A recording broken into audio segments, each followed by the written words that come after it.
कुम्हारी के ICFI university में अंतर्राष्ट्रीय संगोष्ठी का आयोजन किया गया। इस संगोष्ठी में मुख्य अतिथि के रूप में विनियामक आयोग के चेयरमैन शिववरण शुक्ला शामिल रहे। ICFI कुम्हारी यूनिवर्सिटी में सामाजिक जीवन में साइंस एवं टेक्नोलॉजी की उपयोगिता विषय पर एक दिवसीय संगोष्ठी आयोजित की गई। वहीं संगोष्ठी में 3 देशों से ऑनलाइन जुड़े प्रवक्ताओं और शोधकर्ताओं ने वर्तमान समय में सामाजिक विकास में साइंस और टेक्नोलॉजी की उपयोगिता पर अपने अपने विचार रखे। इस संगोष्ठी में मुख्य रूप से शामिल विनियामक आयोग के चेयरमैन शिववरण शुक्ला ने कहा कि संगोष्ठी के माध्यम से शोध के क्षेत्र में विभिन्न तकनीक एवं अन्य अपडेट मिलते हैं, जिससे उन्हें शोध में आसानी होती है। वहीं रविशंकर विश्वविद्यालय रायपुर की retired professor doctor Rama Pandey ने कैंसर जैसी बीमारी के विषयों पर विस्तृत जानकारी शामिल लोगों को दी। My subject was drug designing for cancer and कोविड-19। हाँ, उसके लिए मैं आपको एक एग्जाम्पल में आपको समझाना चाहूँगी कि आप जब मॉल में या उसमें थिएटर में पॉपकॉर्न खाते हैं तो हमेशा आपको जो बटर पॉपकॉर्न होता है वो पसंद आता है। Actually that was not butter, वो एक केमिकल यूज़ करते हैं डाई स्टाइल, जो कि बटर के जैसे जिसकी स्मेल होती है और टेस्ट भी होता है। It is very dangerous chemical. जो उसके साथ काम करते हैं, हैंडल करते हैं, उनके लिए भी डेंजरस है और जो उसको खाते हैं उनके लिए भी डेंजरस है। तो वो बटर के बदले उसको यूज़ करते हैं और वो पैनक्रियाटिक कैंसर के लिए रिस्पॉन्सिबल होता है। दूसरा, आपको पॉपकॉर्न बैग मिलते हैं जो कि अंदर से बहुत ही स्मूथ एंड वेरी शाइनिंग होते हैं। उसके ऊपर जो केमिकल की कोटिंग होती है उसको स्मूथ बनाने के लिए, दैट इज़ ऑल्सो डेंजरस। और इसलिए पॉपकॉर्न खाना डबल तरीके से डेंजरस हो जाता है बनिस्बत कि यदि एक ठेले वाला सिगड़ी में पॉपकॉर्न बना के आप देता है, दोज आर गुड। निश्चित ये कॉन्फ्रेंस बहुत ही उपयोगी है, क्योंकि सबसे पहले तो कॉन्फ्रेंस में लोग अपने जो लेटेस्ट डेवलपमेंट होता है साइंस एंड टेक्नोलॉजी में वो लेकर आते हैं। तो जो स्टूडेंट्स होते हैं वो उससे अपडेटेड हो जाते हैं कि अभी मेडिकल साइंस में या साइंस एंड टेक्नोलॉजी में लेटेस्ट क्या काम हो रहा है। निश्चित ही कैंसर चैलेंज है, क्योंकि आज तक मार्केट में ऐसी ड्रग नहीं आई है जो कि आपको सेफ रखे कैंसर से। नो। दूसरी चीज़, उनके साइड इफ़ेक्ट्स इतने ज़्यादा होते हैं कि आप ठीक भी हो जाते हैं लेकिन उसके साइड इफ़ेक्ट से आप अपनी बाकी की लाइफ में परेशान रहते हैं।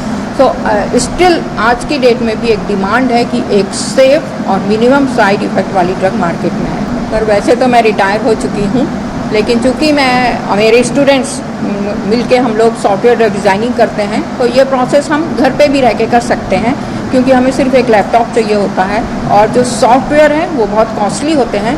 सो हम इस लाइन में काम कर रहे हैं। जब हम अपने पब्लिकेशन उन सॉफ्टवेयर मैन्युफैक्चरर को देते हैं तो वो हमें 15 डेज़ या 30 डेज़ के लिए फ्री ऑफ कॉस्ट सॉफ्टवेयर हमें प्रोवाइड करते हैं। 30 डेज़ के बाद वो सॉफ्टवेयर बैक हो जाता है। सो मेरे स्टूडेंट 24 घंटे काम करते हैं उस सॉफ्टवेयर पे और देन भी जो भी रिज़ल्ट आते हैं वो हम प्रोड्यूस करते हैं सबके सामने।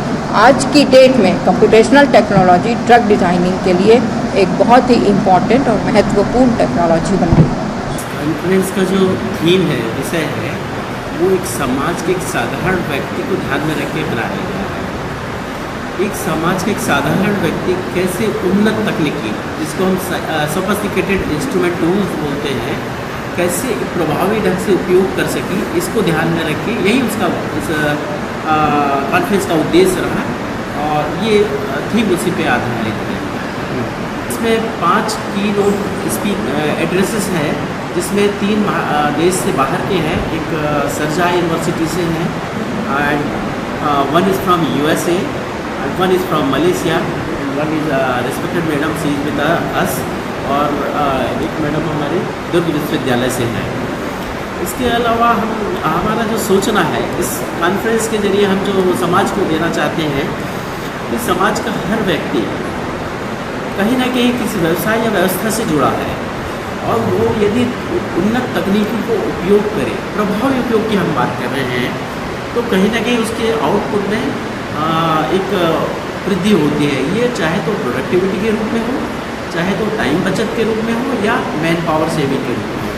जब एक इंडिविजुअल एक व्यक्ति के इस परफॉर्मेंस में चेंज आता है, तो ये मान सकते हैं यदि हर व्यक्ति उन्नत तकनीकी को प्रभावी रूप से उपयोग करे तो पूरे समाज का विकास होगा और तकनीकी रूप से एक विकसित समाज का निर्माण होगा।